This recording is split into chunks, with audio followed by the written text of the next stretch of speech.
The year is 1945. The air over Europe is not just cold. It is the biting, chemical cold of fear and exhaustion.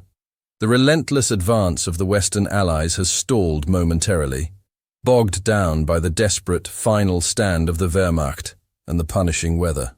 This is the Western Front, a landscape measured in mud, snow, and the diminishing hope of the Axis. We begin not with a bang, but with a shudder. The Canadian First Army, battered but resolute, pushes toward the Rhine. Their mission, to clear the last pockets of German resistance. But the true enemy is often the moral cost of victory. January 1945. A clearing patrol from the Princess Patricia's Canadian Light Infantry, PPCLI, moves through a cluster of recently liberated administrative buildings near the Dutch-German border. Not a major concentration camp, but a sub-camp used primarily for forced labor, overlooked in the speed of the initial Allied sweep. The buildings are silent, yet the silence is heavy, soaked in misery. The lead scout, Sergeant Alistair Mac MacDougall, a man whose face, aged beyond his 24 years by combat, is a roadmap of fatigue, enters a makeshift infirmary. The scene is one of skeletal despair. Among the few survivors, women mostly, survivors of unimaginable deprivation, is a figure who, despite her condition, carries an air of fragile dignity. Her name is Elsa, a German political prisoner, an engineer by trade, now a ghost of herself. MacDougall is focused on his duty, securing the area, counting the dead, radioing coordinates. He approaches Elsa, offering water and the universal comfort of a uniform that represents deliverance. But Elsa does not ask for food, or medicine, or retribution. Her eyes, sunken but sharp, fix on MacDougall. Her voice, a rasping whisper that pierces the sterile protocol of war, delivers the thesis of our story, the great contradiction that will define MacDougall's coming days. Save my son. She does not elaborate on her wounds or her survival, only on the life outside this horror. MacDougall, hardened by years of killing and survival, is momentarily broken by the directness of the maternal command. This is not a strategic objective. It is a desperate human plea that cuts through the noise of howitzers and the orders of high command. He sees the impossible weight of her survival. She held on only to deliver this message. The immediate reaction among the men is professional skepticism. The boy could be anywhere, a rumor, a ghost. The war is still raging. They must move on. But MacDougall, reaching deep into the reservoir of his own humanity, a humanity he thought the war had burned away, leans in. "I'm saving you both," he whispers back. It's an oath, a moment of reckless, absolute commitment, a decision that puts his career, his life, and the lives of his men on the line. What MacDougall and his superiors, still poring over maps of the Rhine salient, did not know was that this whispered promise would initiate an adventure of stealth, deceit, and high-risk infiltration that would test the very definition of a soldier's duty. Elsa's son, they discover, is not simply hidden. He is located behind enemy lines in a remote monastery in Bavaria, guarded by loyalist SS elements. A rescue operation is unthinkable, a military impossibility. The ironies are immediate and stark. A Canadian soldier risking everything to save the son of a woman considered an enemy civilian by some, and the boy himself, German. The military machine is designed to destroy, but MacDougall is now repurposing it for an act of pure creation, the saving of one young life. The first step is gathering intelligence, a process that requires MacDougall to operate in the ethical gray zone. He begins interrogating captured German officials, not for tactical advantage, but for the location of a 9-year-old boy. The contrast between the scale of the conflict, millions of men, thousands of tanks, and the microscopic focus of his new, secret mission is immense. The fate of one child, a tiny asterisk in the vast ledger of the war, is now the sergeant's central, all-consuming objective. He must find a way to justify resource allocation, forge documents, and slip out from under the gaze of his commanding officer, who would view such a personal venture as treasonous distraction. The war has produced monsters, but it has also, in moments like these, produced impossibly courageous human beings. MacDougall is about to find out which he is. His silent promise is now a shadow operation, an adventure of suspense and mystery embedded within the largest military movement in European history. If you are enjoying this deep dive into the human and strategic complexities of the war, please consider subscribing to the channel. Your support allows us to continue bringing these untold stories to light. MacDougall's silent oath in the infirmary was a spark. Chapter 2 is the building of the covert machinery to support it. The military structure, designed for rigid command and control, now becomes the object of subversion, not for malicious gain, but for the highest moral purpose. The challenge is immediate. How to move a three-man team deep behind enemy lines in an increasingly chaotic but still heavily defended Germany without authorization? The official answer is, you don't. The sergeant's response is to become the architect of deceit. MacDougall understood the language of bureaucracy. Paperwork is power. He used the cover of a high-value target reconnaissance mission. The key was a specific, obscure designation known as Operation Chimera, a real but rarely invoked Allied directive for tracking down rumored Nazi scientific assets, a perfect smokescreen. His team, Corporal Jean-Paul J.P. Dubois, the communications expert and master of accents, fluent in German and French, invaluable for blending in, and Private Thomas Tommy Evans, the mechanic and demolition specialist, a quiet man whose proficiency with explosives was matched only by his moral compass. MacDougall did not choose them for their bravery. All soldiers were brave, but for their capacity for silence and independent thought. He did not tell them the true mission initially, only the objective: retrieval. The technical preparations were meticulous. They needed a vehicle that was both fast and inconspicuous. They chose a captured German Kübelwagen Type 82, painted in faded Wehrmacht gray, a common sight on any European road. Evans stripped the engine down, ensuring whisper-quiet operation at low speeds, a crucial detail for nighttime movement. They carried minimal Canadian kit, replacing it with salvaged German uniforms and documents, a perfect blend of operational and tactical risk. The documents were Dubois' masterpiece. Using captured paper stocks and a makeshift printing press in a liberated Dutch schoolhouse, he created Feldgendarmerie travel orders, signed with the scrawled generic signature of a fictitious Oberstleutnant, lieutenant colonel, from a rear area administrative unit. The irony was palpable. The paperwork, the very symbol of Nazi order, was now their tool for its disruption. Elsa, the mother, provided the missing puzzle piece, a cryptic map drawn on the back of a ration slip and a code word, Licht im Schnee, light in the snow, which she said her son Klaus would recognize. The map pointed toward Kloster Hohenfels in Bavaria, a remote medieval site known in intelligence circles for its historical use as a high-security SS facility and, crucially, a storage site for looted art and archives. The narrative suspense heightens as they cross the line. The transition from the Allied safety zone to the enemy heartland is marked by a deep silence, broken only by the rhythmic crunch of the Kübelwagen's tires on frozen dirt roads. They are now hunting ghosts and being hunted by the living. They rely on tradecraft, moving only between midnight and dawn, avoiding major cities, exploiting the rapidly deteriorating communications and discipline within the German forces. Dubois' language skills are repeatedly tested, deflecting casual scrutiny at checkpoints with a blend of confidence and contemptuous officialdom, the hallmark of the rear area paper pusher. One tense encounter near Kassel forces MacDougall to act. A Volkssturm, home guard patrol, made up of desperate old men and teenage boys, stops them.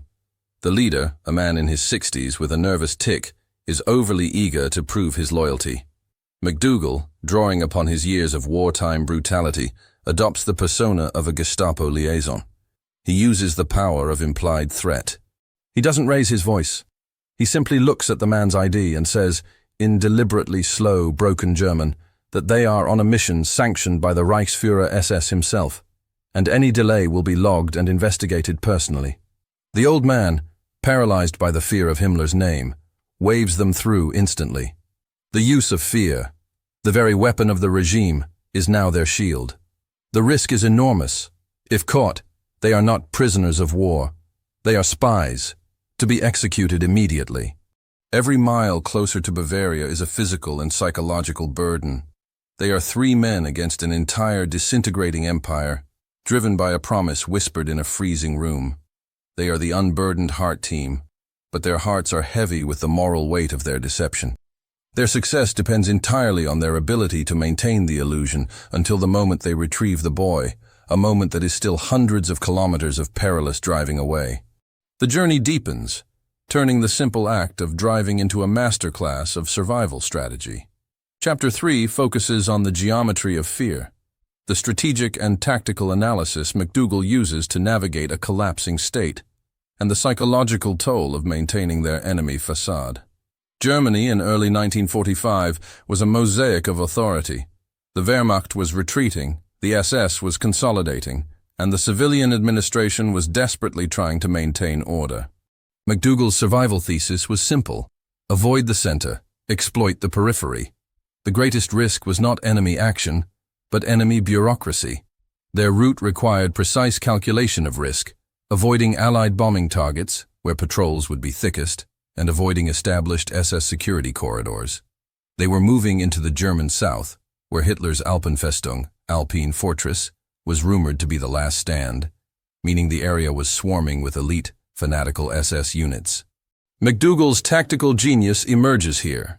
He began tracking German radio traffic, not just for troop movements, but for administrative chatter, supply requisitions, mundane complaints, and most importantly, patrol schedules for local Feldgendarmerie units. This provided a crucial, counterintuitive insight. The most inefficient routes were often the safest. By driving on secondary roads, even unpaved ones, they stayed beneath the radar of centralized command. Perspective shift, the enemy's view. To grasp the danger, we must see through the eyes of the German forces. Hauptmann Erich Brandt, a weary Wehrmacht staff officer in charge of rear area security, is logging the daily reports. Brandt is focused on Allied infiltration and partisan activity, but the concept of three high-ranking German personnel driving a Kübelwagen on a personal classified mission is simply outside his frame of reference. The very audacity of MacDougall's deception is its greatest asset. It doesn't look like an Allied infiltration because it is too simple, too brazenly German in its bureaucratic cover. They faced daily trials. Crossing the River Main, they were forced to hide the Kübelwagen under a tarpaulin, spending a terrifying, freezing 24 hours in a ruined barn as a German panzer column rumbled past. The deep bass of the tank engines vibrated through the ground, a constant physical reminder of the thin membrane of their disguise. The psychological warfare was the most demanding. Tommy Evans, the quiet private, struggled most with wearing the SS uniform. He confessed to MacDougall one night that every time a German civilian, a mother, an old man, saluted him, he felt a crushing sickness. MacDougall's response was a lesson in wartime pragmatism. We are actors, Tommy. The uniform is a costume. Our mission is what is real. Every moment you wear that star, you are protecting the life of a child. You are lying for the truth. The technical difficulty of the terrain added to the suspense. The Kübelwagen, despite Evans's tireless maintenance, was taxed by the deep snowdrifts in the mountains approaching Bavaria. Evans had to constantly improvise, using salvaged lumber as temporary traction mats, siphoning scarce fuel from abandoned Wehrmacht trucks, and patching tires with rubber stolen from a civilian depot. The mission relied on the mundane, mechanical precision of their craft. As they got closer to Kloster Hohenfels, MacDougall started using the Feldgendarmerie cover aggressively.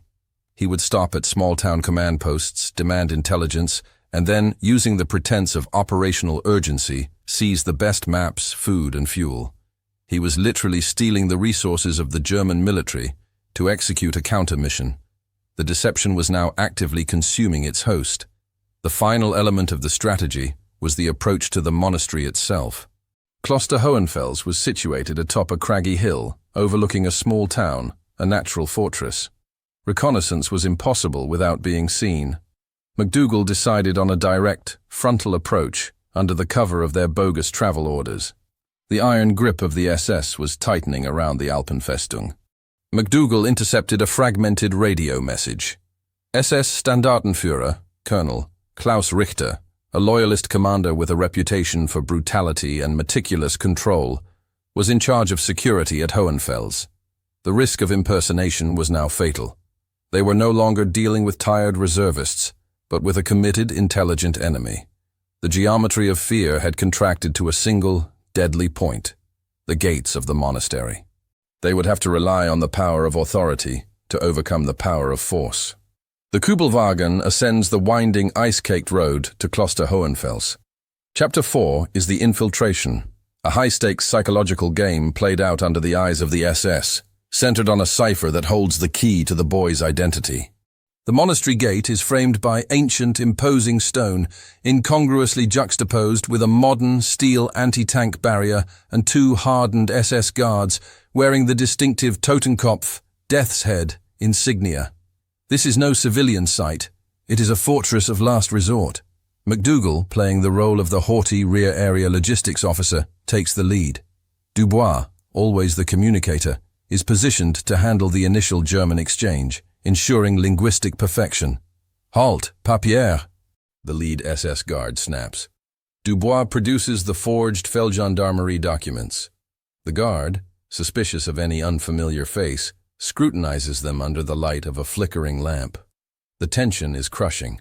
The slightest hesitation, the wrong choice of word, and the mission ends in a firing squad. Dubois, speaking with the clipped official accent of a Berlin administrator, is dismissive. "We are not here for you. We are here for the Reichsführer's inventory check. A high-priority item is missing from the supply manifest. You wouldn't want to be responsible for delaying Himmler's paperwork, would you?" The reference to the Reichsführer is the ultimate power play. The guard hesitates, the weight of the invisible central authority of the Reich superseding his immediate, localized suspicion. He signals for them to be admitted to the inner courtyard. Inside the medieval cloister, the atmosphere is frigid and tense. They are immediately ushered to the temporary headquarters of Standartenführer Richter, a man whose reputation for cold calculation precedes him. Richter is seated behind a heavy oak desk, a man whose tailored uniform contrasts sharply with the war's generalized chaos. He eyes the visitors with an intelligent, almost bored scrutiny. MacDougall now steps up, playing the primary role. He maintains a persona of superior, generalized authority. He claims to be auditing the movement of a special archive asset, a cover story that aligns perfectly with the monastery's function as an art and document storage facility. The conversation is a duel of wills. Richter demands specifics. MacDougall counters with claims of need-to-know security. Richter, to MacDougall: "Your papers speak of a logistical inventory. My orders are to secure assets, not assist in their inventory, especially not for such a vague objective. Give me the catalog number of this asset." MacDougall, calmly: "The asset in question is not a number, Standartenführer. It is a cipher, known only to my department. It is called Licht im Schnee. Our orders are to confirm its physical safety and its transfer readiness." The phrase Licht im Schnee, light in the snow, is the cipher, the key. It is the code word Elsa gave MacDougall, the one Klaus would recognize. Richter, intrigued but wary, pauses. He doesn't recognize the code word, but the structure of the request, a vague, high-level administrative mission concerning a valuable, unique item, fits the madness of the Nazi bureaucracy. He cannot afford to impede an operation that might genuinely be ordered by a higher SS authority. He admits, "I have no knowledge of a ciphered asset by that name. But we do house several high-value non-military personnel here, children of officers, specific political detainees. Perhaps your asset is a person, not a document." This is MacDougall's breakthrough. He presses, "Show me your roster of non-military personnel. My cipher must match your asset." The subsequent search is excruciatingly slow. Richter assigns a nervous junior officer, Lieutenant Steiner, to assist them. The team, under the pretext of checking records, must now find the boy. They are led through the cold, echoing corridors of the monastery archives. While Steiner is distracted by Evans with a technical query about the electrical wiring, Dubois quietly slips a list of the monastery's non-military occupants to MacDougall. The list includes a handful of names. One leaps out: Klaus Richter Jr., listed as the son of the Standartenführer, housed here for safety. The irony is a physical blow. The boy is hiding in plain sight, under the identity and protection of the man now questioning McDougal. Elsa's son's last name is Schmidt. He is an engineer's son, not an SS colonel's. McDougal realizes the gravity of the lie. The boy's guardians, an elderly couple running the monastery, must have fabricated the identity to save him from exposure as a political prisoner's child. McDougal, heart pounding, maintains his composure. He looks at the name Klaus Richter Jr. and states, "This name matches the cipher. The asset is confirmed. He has found the boy, but now he must extract him." The simple act of retrieval has become an impossibility. The man who is protecting the boy is also the primary obstacle to his rescue. The retrieval is no longer a search. It is an extraction under the highest form of enemy surveillance. Chapter 5 details the gambit. McDougal's desperate, high-risk plan to use Richter's own security procedures against him, turning the boy into a political hostage for their own safe passage. McDougal returns to Richter, his manner now exuding an aggressive sense of urgency. The key to the gambit is to make the retrieval Richter's problem. McDougal to Richter. The asset, the boy, is confirmed to be ready for transfer. My orders are explicit. Immediate extraction and transport back to the Reich Chancellery by road, personally supervised by me. This is too critical for air transport. Richter balks. Transfer? I have no orders for a transfer. The boy is my responsibility.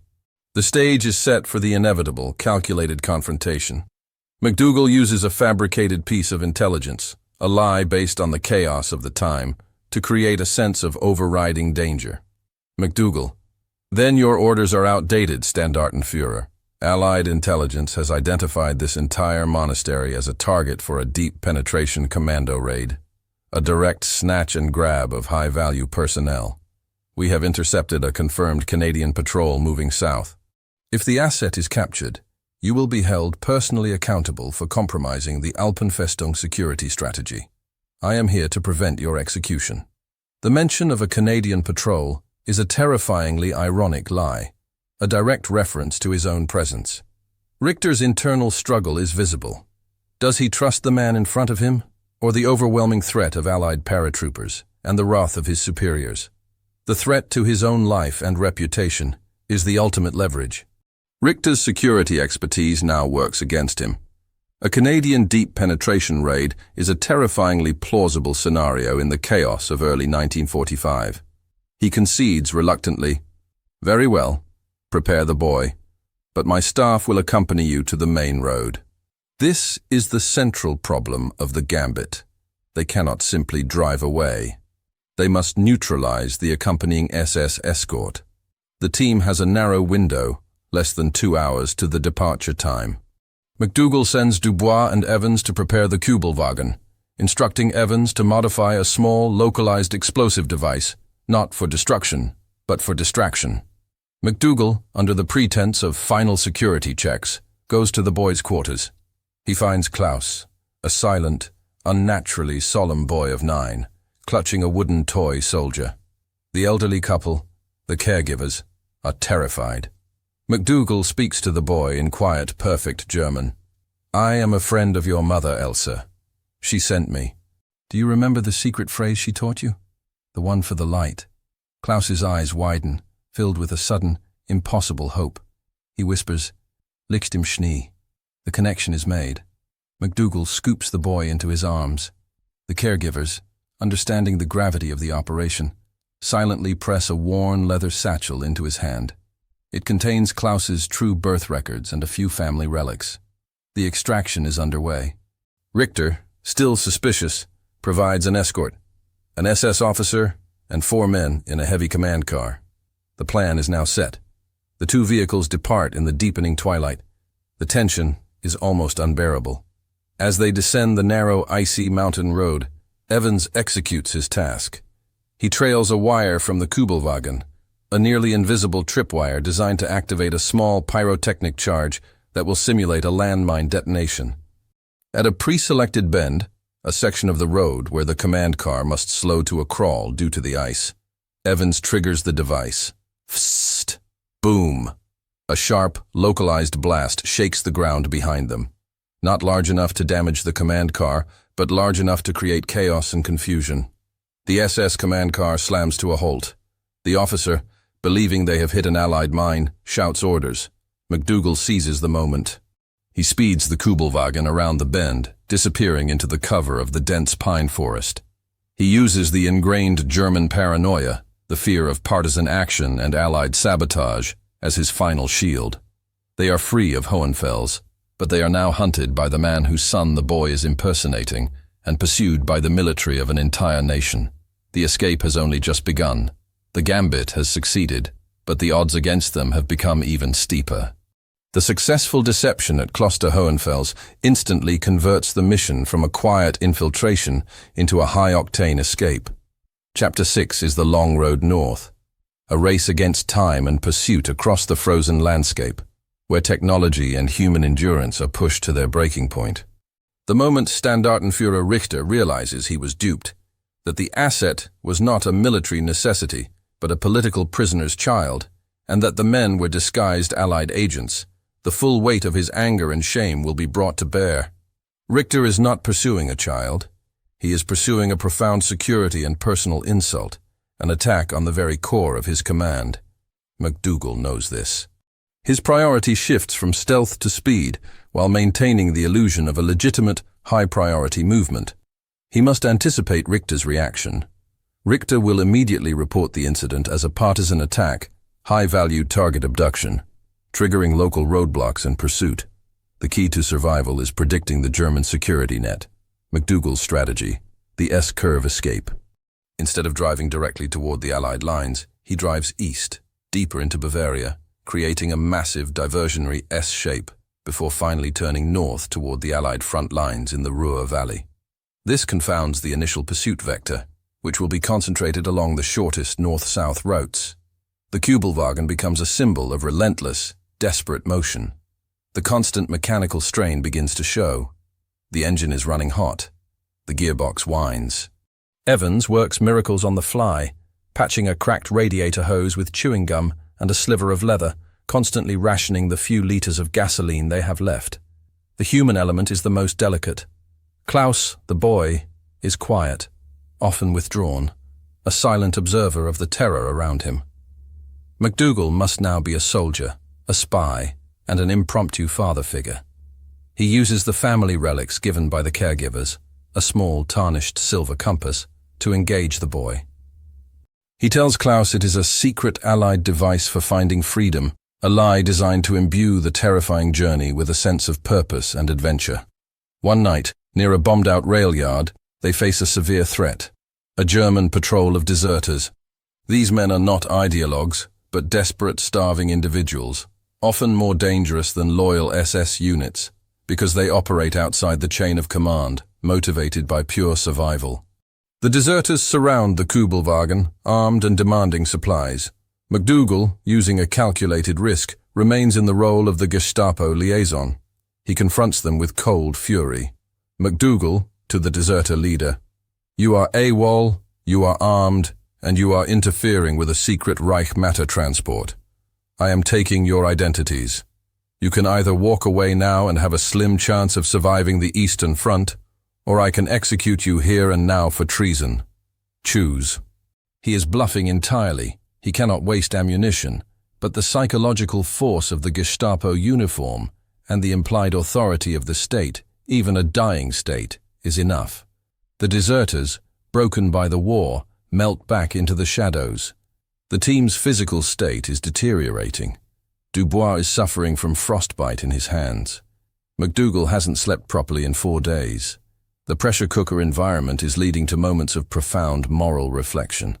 Quote, MacDougall's internal thought, based on real soldier fatigue. "We were sent to kill machines and men, but here we are, running on fumes, freezing and lying, all for one small, silent human being. It felt like the only truly honest thing I had done since landing in Normandy." As they finally turn north, crossing the Danube, they re-enter the main combat zone, a new, severe danger. The roads are choked with refugees and retreating military convoys. The risk of Allied air attack is now significant as Allied fighter bombers, the P-47 Thunderbolts and P-51 Mustangs, hunt anything that moves. They are forced to abandon the Kübelwagen after an Allied Jabos fighter bomber attack targets a nearby fuel truck, showering their vehicle with shrapnel. The Kübelwagen, the backbone of their deception, is finished.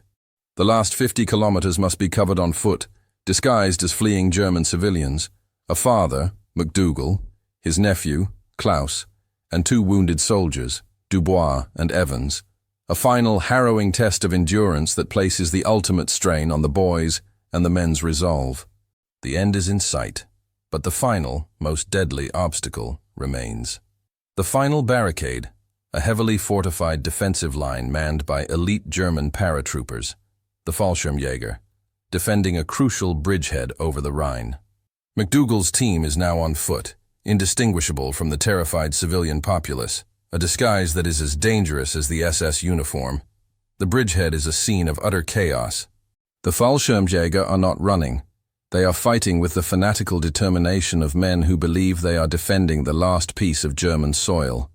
They are executing any deserters or suspicious persons on the spot. McDougall realizes a critical truth. The official crossing points are death traps. They must use the blind spot, an area that is structurally undefended, but is considered impassable due to natural terrain, the heavily forested, swampy riverbank far downriver from the bridge.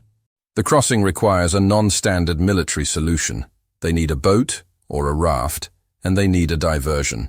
They discover a small, partially submerged civilian ferry, abandoned in the mud. It is too heavy to move, but there are old, oil-soaked timbers nearby. Evans, despite his exhaustion, begins the brutal, silent work of building a crude raft, lashing the timbers together with stolen utility wire. This is the ultimate demonstration of the improvisational, resourceful spirit of the soldier, repurposed for rescue. The diversion is Dubois' responsibility. He uses his communications expertise to create a cacophony of confusion. Creeping close to a German field communication post, he uses a captured radio set to send a series of contradictory, panic-inducing orders on a closed military frequency, mimicking a high-ranking officer. Dubois, over the German frequency, using a distressed officer's voice. "Attention! Priority alert! Allied tanks crossing downstream. Abandon positions on Bridgehead Alpha. Retarget all fire to Grid Delta 6. The sudden, unexpected burst of conflicting orders throws the Fallschirmjäger commanders into temporary disarray. In the fog of war, in the midst of a general collapse, an official-sounding lie can travel faster than the truth. This moment of confusion is their window. McDougall, carrying Klaus and Evans, with Dubois half-supported, push the crude raft into the freezing, dark waters of the Rhine. The crossing is terrifying. The current is brutal, the water near freezing. The noise of battle, the distant thump of artillery, the rat-tat-tat of machine guns, is a constant, nerve-shattering soundtrack. Klaus, pressed tightly against McDougall's chest, is utterly silent, relying on the whispered lie of the freedom compass. Mid-river, the inevitable happens. A searchlight sweeps the water. They are spotted. A burst of machine gun fire erupts from the riverbank. Splinters fly off the crude raft. McDougall, using the final reserves of his physical strength, paddles furiously. Evans provides cover, not with his rifle, but by deliberately pushing a floating piece of wreckage into the path of the searchlight, giving them a few seconds of blessed darkness. They finally reach the Allied-held bank. The relief is staggering, but they are not safe. They are still in German uniforms, appearing as infiltrators. They crawl out of the river, soaking wet, shivering violently. Ahead, in the flickering light of a flare, they see the unmistakable helmet and profile of a Canadian military police, MP officer. McDougall, knowing the protocol, the instant lethal reaction to a sudden appearance of enemy soldiers, acts one last time as a fraud. He raises his hand slowly, dropping his rifle into the mud. He speaks in perfect, clear English, his voice ragged. "Canadian Army, Sergeant Alistair McDougall, PPCLI, Emergency Operational Return. We have a non-combatant. ID yourself." The MP, startled but trained, lowers his rifle. The mission is complete. The human cargo, Elsa's son, is safe on Allied soil. The oath, whispered months ago in a freezing infirmary, has been fulfilled through an act of profound human courage and military insubordination. The final chapter deals with the aftermath, the bureaucratic and emotional fallout of the mission, and the ultimate legacy of a single impossible act of compassion in the midst of total war. The immediate aftermath is a blur of military protocol. MacDougall, Dubois, and Evans are separated, debriefed, and treated for exposure. Their German uniforms are burned. The story of their unauthorized classified mission is immediately classified as top secret. Exceptional circumstance. The official report, written by MacDougall's commanding officer, is a masterpiece of historical fiction. It attributes the retrieval of Klaus to a high-risk prisoner exchange operation facilitated by a fictitious OSS team, thus covering the operational tracks of the 3 Canadians and preventing their court-martial for desertion and impersonation. The military, designed to be rigid, ultimately bent to accommodate an undeniable moral victory. MacDougall's meeting with Elsa is the emotional climax. She is recuperating in a field hospital.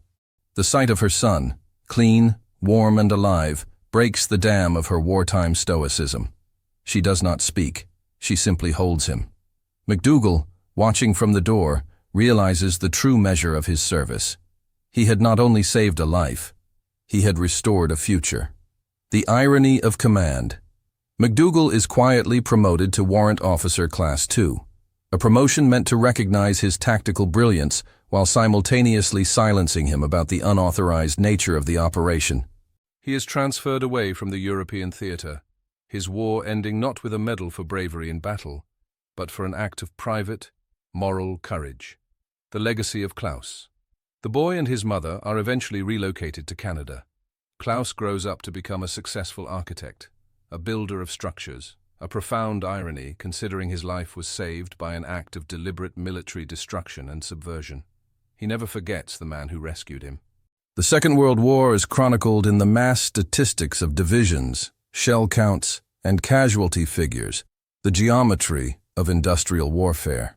But the true story, the one that defines the human spirit, is found in the microscopic moments of individual choice. The story of Sergeant Alistair MacDougall and the Whispered Oath is a powerful illustration of moral insubordination, the decision to defy the letter of military law in pursuit of a higher ethical one.